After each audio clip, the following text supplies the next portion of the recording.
Hey, what's going on everybody, and welcome back to another video. I of course am Dr. P, and thank you so much for stopping back by. Today we're talking about the future of the game, of a couple of POIs in particular that we know are leaked to return, but we're going to talk specifically about how that may occur, plus a lot more. Make sure to drop a like on the video and subscribe if you're brand new. I'd really appreciate that. Be sure to check out all my links down below, especially my live stream link for caffeine.tv. I'm going to be going live tomorrow and the next day. That's Friday and Saturday, the 9th and 10th of August respectively. Make sure to follow me over there so you don't miss out on any of the action. Alright, so I thought I would start off by giving you guys a Rift update. As you guys know, since the Rift Beacon spawned in and recreated the new Tilted Town, there's been a rift in the sky that has been growing larger ever since it came into the game a couple days ago. Currently, this is what it looks like. There's no doubt that it has gotten larger since its inception, but I feel like it hasn't really gotten too much bigger over the course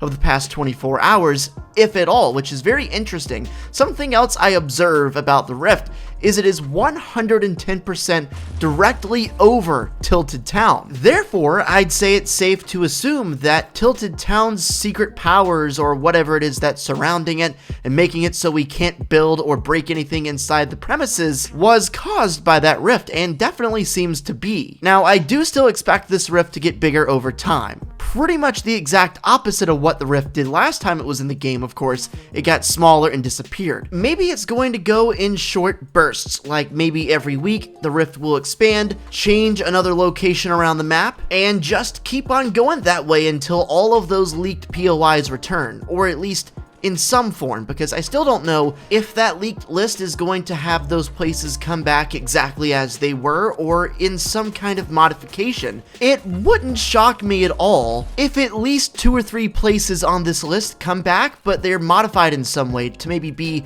a future or past version of that place. Very similar with what we just got for Tilted Town. We got a new Tilted, but it wasn't the one we remembered. With that in mind, I went back to the list of leaked POIs and I thought about which one of these could potentially have the most change. Arguably, the best answer is Greasy Grove. I mean, think about it. The last time we saw Greasy, there was no snow at all. It was all green over there. The area that was formerly Greasy Grove is under the frozen lake near Polar Peak. On top of that, only about half the town is rendered in if you glitch under the map in replay. I find that very interesting. Maybe I'm a little biased because Greasy Grove is my personal most anticipated place to return, but still, how is that going to work out? When Greasy returns, is it going to be good old Greasy Grove exactly as we remembered it with green grass?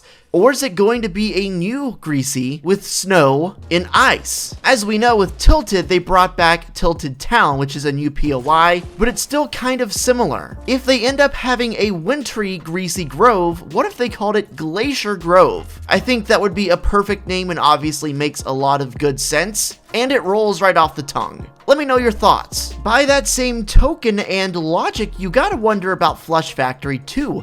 Remember, Happy Hamlet is currently in the location that Flush Factory once was, and it of course is now covered in snow too, and Flush Factory wasn't. So, which one is it gonna be? I feel like it's gonna go one way or the other for both of those places. Either the snow is going to melt completely for the entire biome. In fact, the snow has already begun to melt after the first content update for version 10.0. As you can see from this picture, it's only slight, but it is melting and it is starting. So I wonder if that could speed up, get more rapid, and we could lose the snow biome entirely this season. On top of that, this tweet from Yama's Llama, and of course courtesy of HypeX, details something else really strange. As you can see, the location of the meteor on the map is not actually where the meteor is. So the meteor on the map is supposed to be kind of in the northwestern corner of the factories, but if you actually go to the location of it on the map and compare, it's actually more towards the southern side. Again, just a slight change,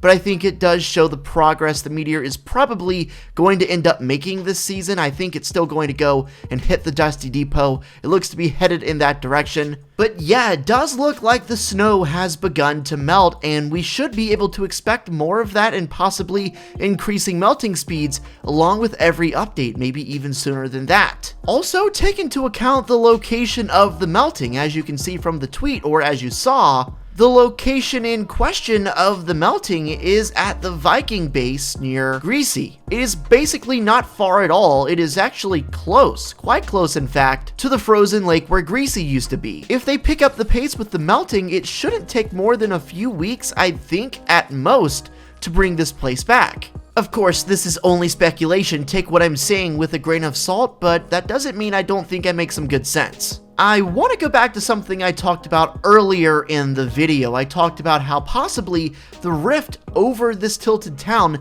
could be the reason why there's no building or breaking inside the limits. I also mentioned that I think the rift is going to expand over the season. That seems likely. But I think everyone's missing one thing. If what I just said is true, and the rift does expand, and this magic dome follows it wherever it goes, that means wherever we go to these new places, we could potentially have this new kind of gameplay style where we're not building and we're not breaking, which honestly, I would be a fan of. As you can see, this gameplay in the background is one of my first solo games of Season X. I landed at Tilted Town, and man was it fun. There's just something different about it, you know? It's not necessarily traditional Fortnite, but it reminds me a lot of the days where I played Call of Duty and other shooters, and I can kind of just rely on my gun skill and not have to worry about editing and building, which obviously I know is a big part of the game, but I still think it's fun in its own little private section, which of course is now Tilted Town. Maybe in the future, though, more places. Let me know your thoughts. So I'd say it's entirely possible, if not likely, based on what we've seen so far, that the new places that come back into the game that we know have been leaked could end up being this kind of no build area. Or possibly it could be some other set of rules that could be unique to that POI. So just for example, I'm thinking out loud here, what if in the new Greasy Grove, there's no healing? What if in the new Tomato Town, there are no shotguns? Little stuff like that where it would be slight, but at the same time offer a drastically different gameplay style to people who are interested in different styles of play. And it would also just add a lot more interesting elements to games. And, you know, for example, if it ended in Greasy, then you're out of luck. You just can't heal. If you looted up heavy on the healing side of things, you'd be SOL. Plus, you would really have to make every shot count, and every time you expose yourself really would have to be worth it. I think it's an interesting aesthetic. I wouldn't be mad if they just made every zone, you know, non-buildable, non-breakable. I think that's a great idea, but I also wouldn't be surprised if it wasn't. I mean, it could go either way. One thing's for sure though, whatever rift is in the sky, it's got some silly capabilities that we don't even know about, and I'm sure we'll learn more about it as the season goes on, and we learn more about the storyline. I wonder when the rift beacon is gonna come back, or when we're going to get a new area affected. Let me know in the comments section what you think the very next spot to come back will be. It's a head scratcher, I know. I've been trying to figure it out myself, but you can't go wrong with the Flush Factory / Greasy Grove guess, considering where the snow has started to melt, what areas we know have been at least somewhat affected by any of these leaks. And also let me know whether or not you would prefer these places to come back exactly as they were, a future version or a past version. If it were completely up to me, I would say bring them back exactly as they were for nostalgia's sake, so people can see how they were and how they played. Plus, those places were genuinely good, at least a lot of them were. Greasy was amazing. Bring it back exactly as it was, even though I doubt it will happen. Here's something I saw on Twitter that may be interesting. This is courtesy of Lucas7Yoshi, but as you can see in the game's files for a future map reference, there was a picture added of the hill in the desert with all of the Caddis lightning strike marks. If you remember, this is also the exact same hill Kevin the Cube formed. Now, it is only just a slight leak, and it could mean something way different, but at the same time, we've been talking about going back through various things from seasons past. With the trailer of Season X, you could even see Kevin the Cube and the butterfly, and this would be such a great opportunity for us to finally get Kevin back, which I know everyone would be excited about. Fun fact, the Lil Kev back bling has actually started to glow since Season X started for select numbers of people. channel. A lot of you guys may be familiar with what I'm talking about. That could just be more evidence and more fuel for the fire for bringing back Kevin. Season X has some crazy shenanigans going on, and of course I'll be here to update you every step along the way. I want to thank you sincerely for watching my video today. It means a lot. If you're new around here and want to join the family, go ahead and subscribe. Help me get closer to 450,000 subscribers. If you want a chance to win some skins, get added, or even play some customs with me, be sure to check out my caffeine.tv live stream link in the description.